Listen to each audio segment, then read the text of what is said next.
Hello, my monstrosities. Hello once again. Today I bring to you a unit we probably should review. I like to highlight models, units, datasheets of the like that probably are better than we're currently giving credit for. And today, it's a unit that has been in our face the entire edition, but I think well, I shouldn't say we, I'm not lumping myself in with that.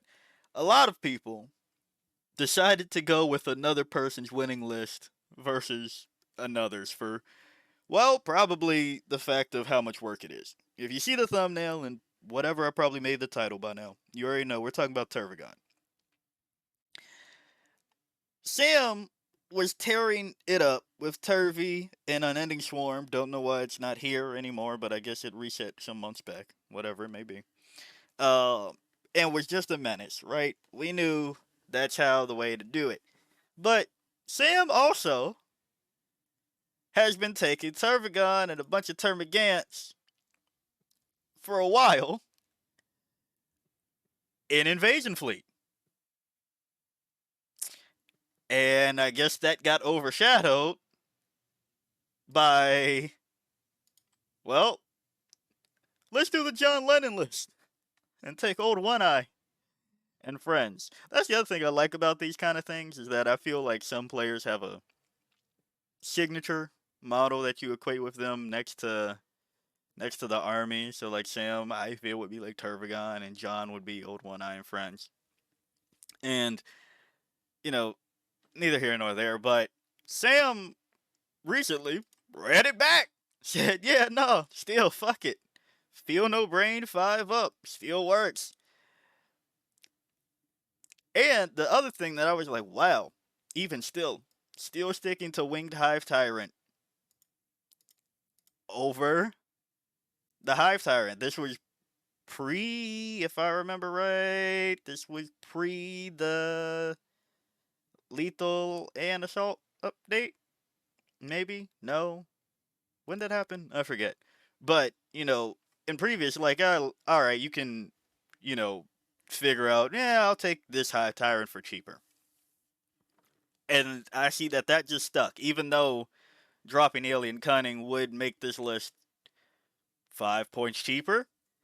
Ran it straight back. Well, with some modifications.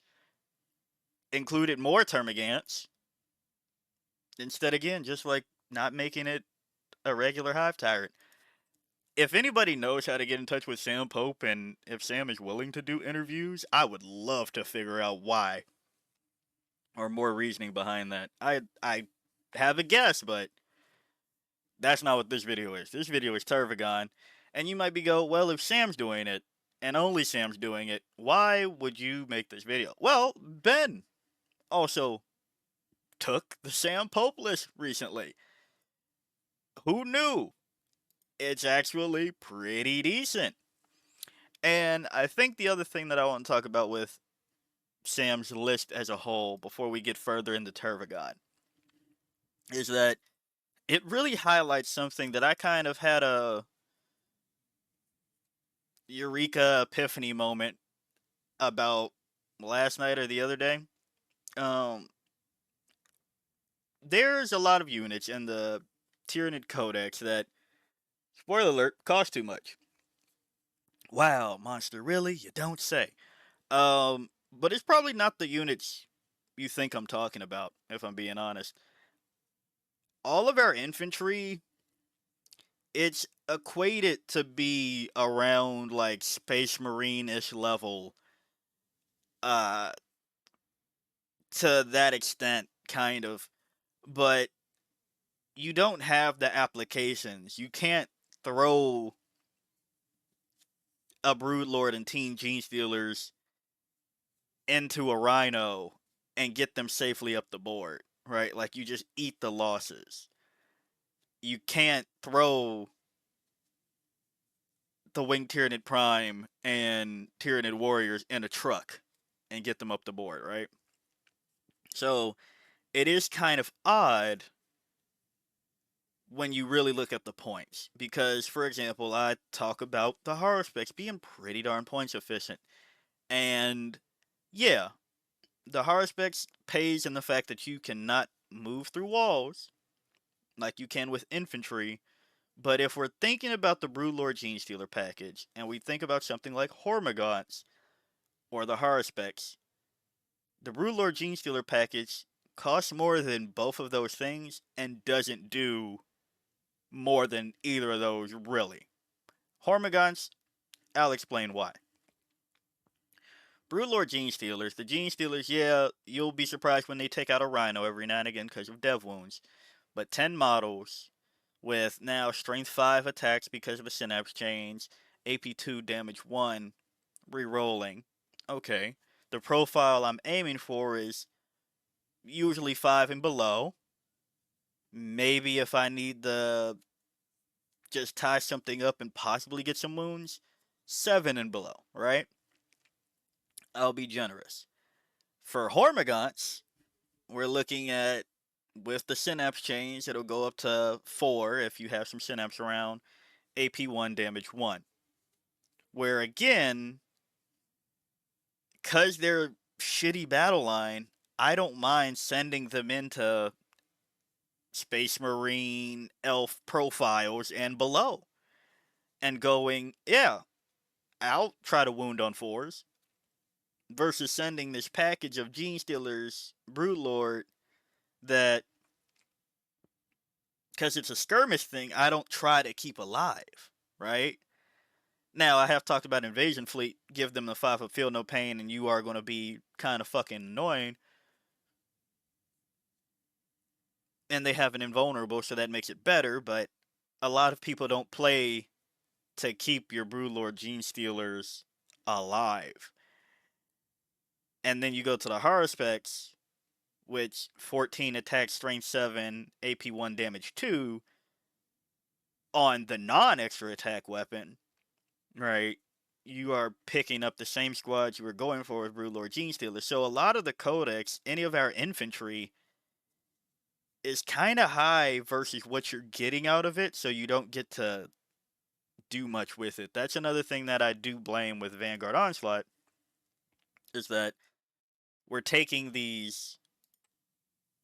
all of this. What's the damage output? If you're not a seasoned veteran, you're kind of struggling to not get toppled over. And then even looking at Ennis's list, yeah, we weren't running that shit, alright? Here, you have to tie some shit up and still bring Exocrine and Tyran effects, right? And that's not to just look at the first places, but because this isn't what that video is about. I just want to just illustrate that point that Sam has highlighted great theory into points equivalency within the Codex, where you have to really wonder how much is worth it for what you want out of it. Do I want some shit that might do more wounds than I expect and can score me points that I don't care about? Yeah, take the fucking battle line and go on from there. And if you have a buffing piece like Tervigon that can take a lot of enhancements, you'll be surprised. So getting into Turvy, after all of that, we're looking at T11, 2 up save, 16 wounds. No invuln, and not great ranged weapon, but it is better than absolutely nothing. For the melee weapons, you have the options of Crushing Claws or Scything Talons. Crushing Claws will get you 4 attacks hitting on 4s, Strength 12, AP 3, D6 plus 1. And Scything Talons will get you 4 or 8 attacks hitting on 3s, 9, 2, D6, or 7, 1, 2.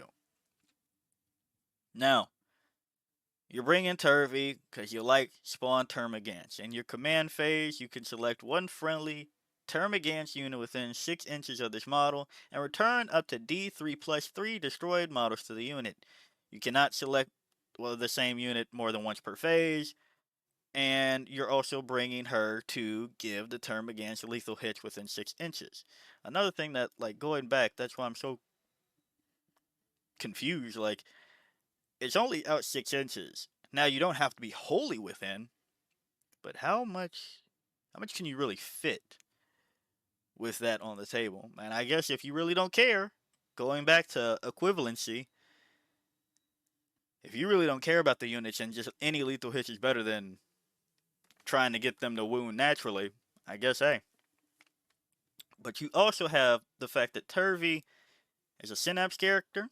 Yeah, Psyker is nothing but a weakness in this edition, but you boost that AP, boost that strength on melee weapons for Turvy and the Termagants too.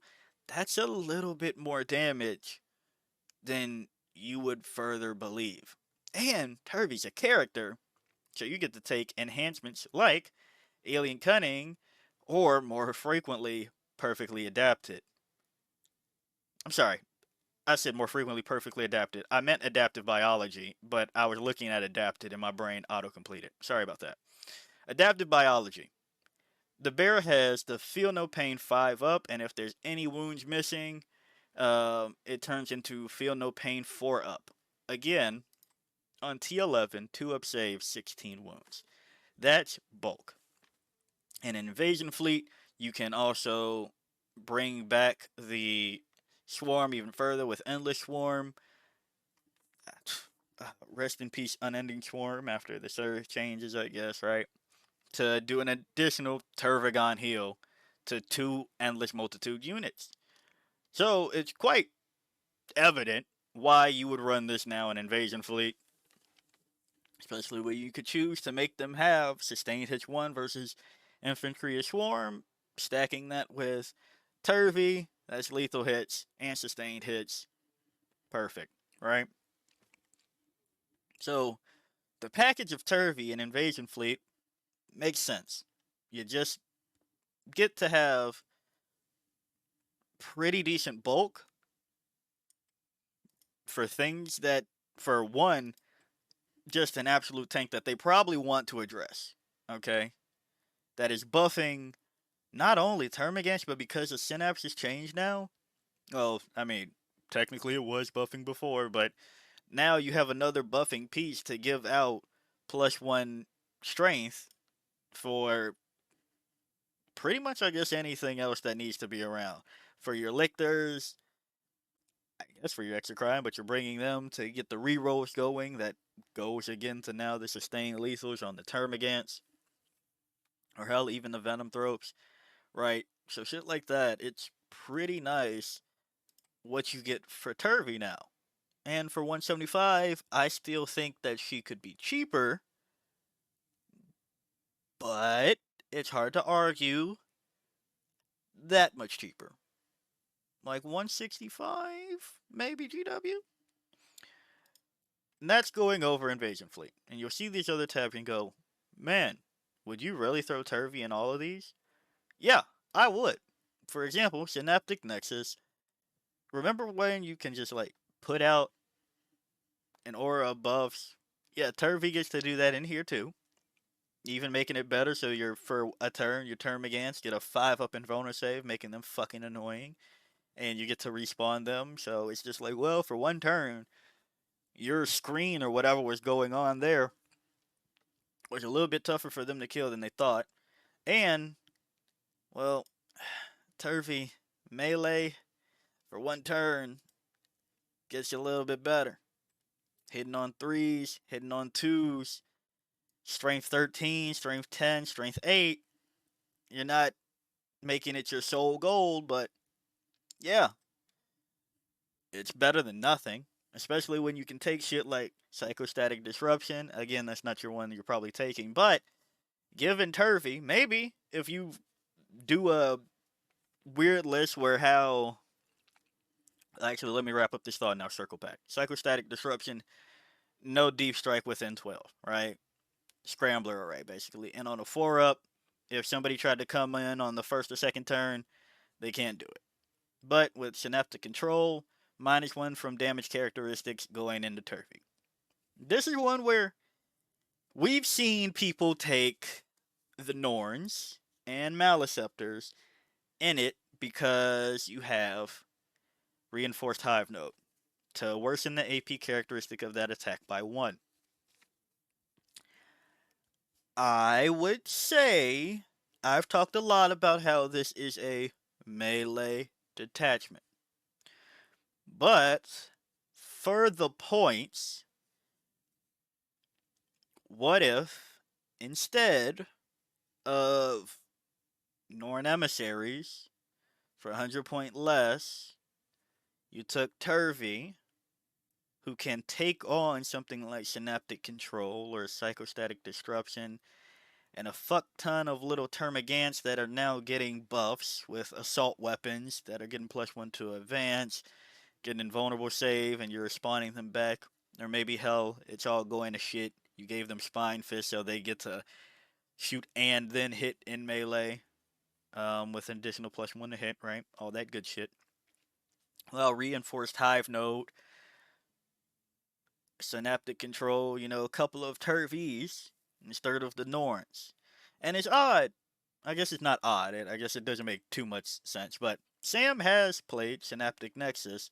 Again, I don't know why they don't have Sam's list on here, but spamming the Norns. And I've talked about how I don't think it makes the most sense. I can see why, but running Norns in Synaptic Nexus to give them -1 AP when anything that was realistically shooting them was going to put you on your invuln anyway.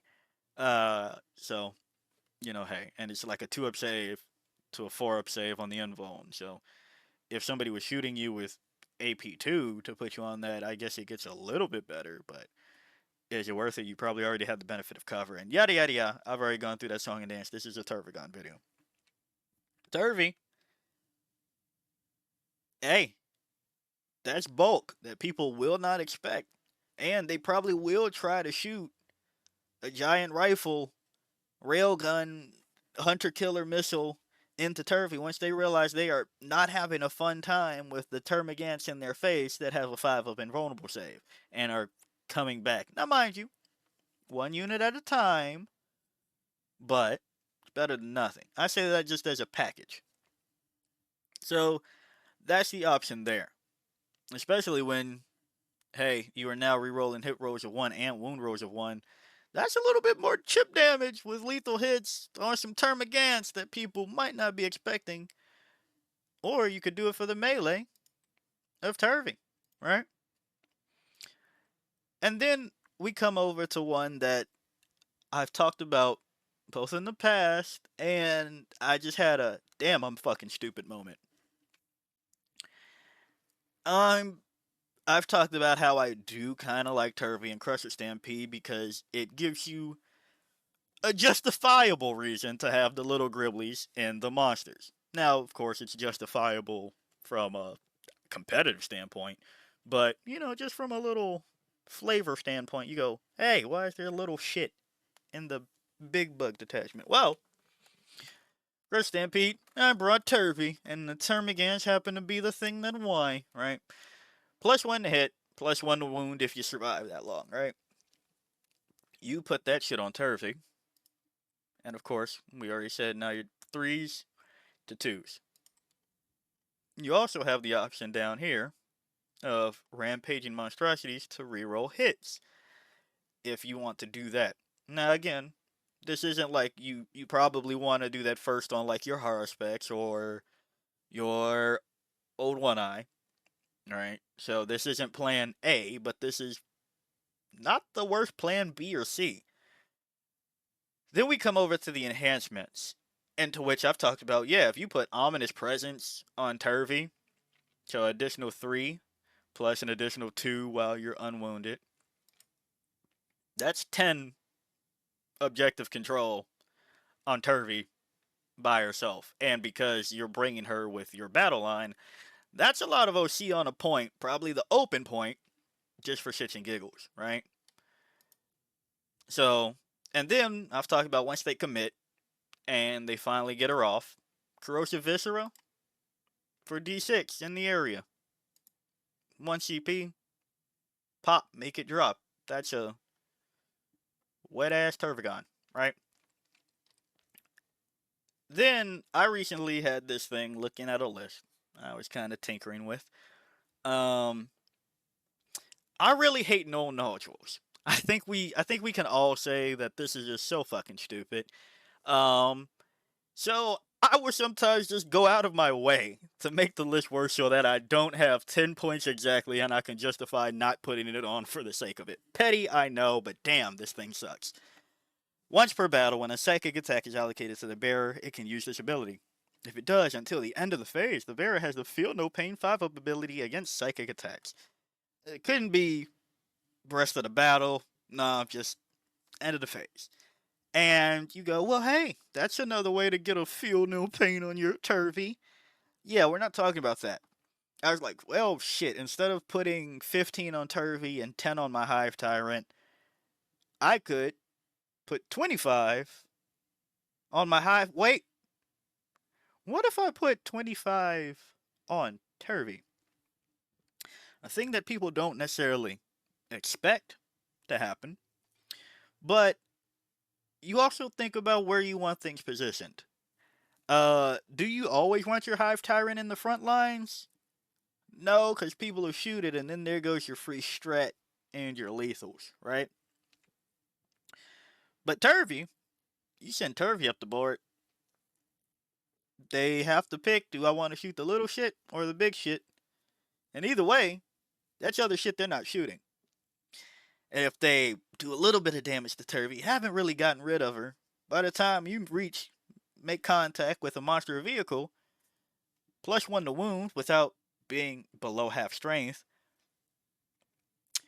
And with the synapse change, that means versus monsters and vehicles, if you take Crushing Claws, that thing that was like T12, well, now you're hitting with strength 13, so you're wounding on 3s, and +1 to wound, you're wounding on 2s.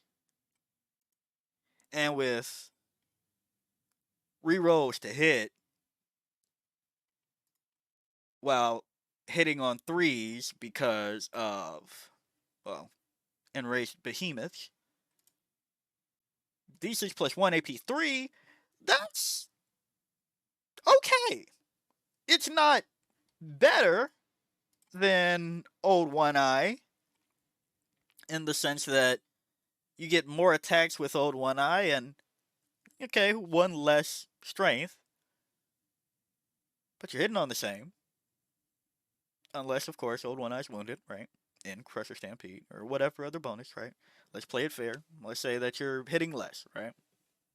And you haven't brought friends, we're just making it even to both, right?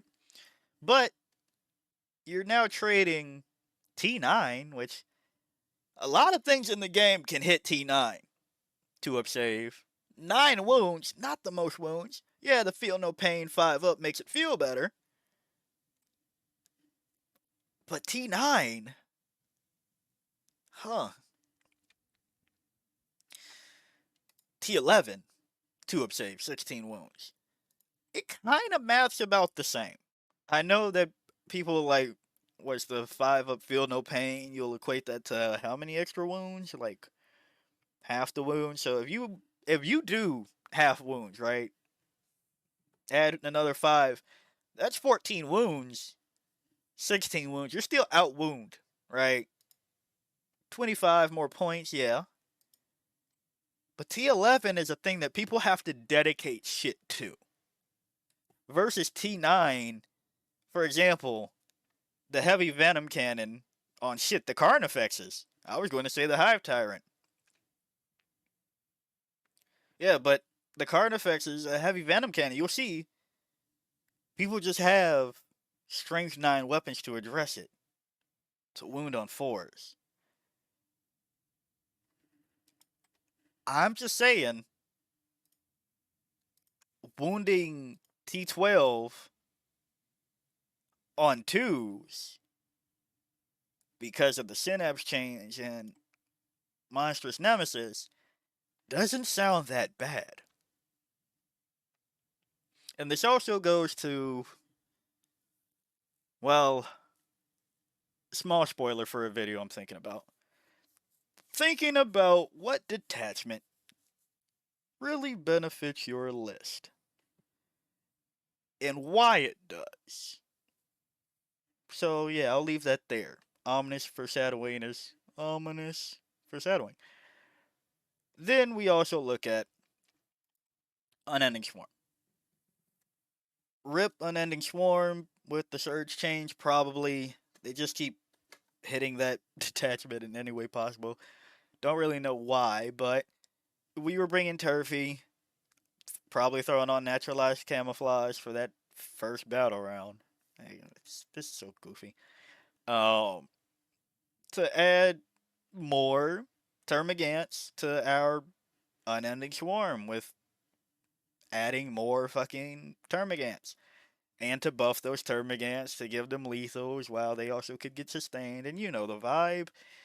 Yeah, all of this to keep Unending Swarm working. We'll see if there's hope coming down the pipeline or before the edition ends for Unending Swarm to get changed again or something like that. And then finally, another one, Assimilation Swarm. This is one that I also am like, well, Turvy is a character, and if there's a way for Turvy to get healed, just like the Termagants can be healed, get 3 of those suckers back per harvester on an objective that you control, right? You could hit that a couple of times. Not a couple of times like back to back, but I'm just saying you could keep it going. Maybe throw Biophagic Flow because it's a good aura onto Turfy. Or shit, maybe you do for 25 points. There's again probably better options, but since we're talking about the possibility, like there's a difference between throwing on Parasitic Biomorphology on Turvy in Assimilation Swarm and throwing Monstrous Nemesis on Crusher Stampede. The other enhancements are Dog Water, and I had 25 points left over.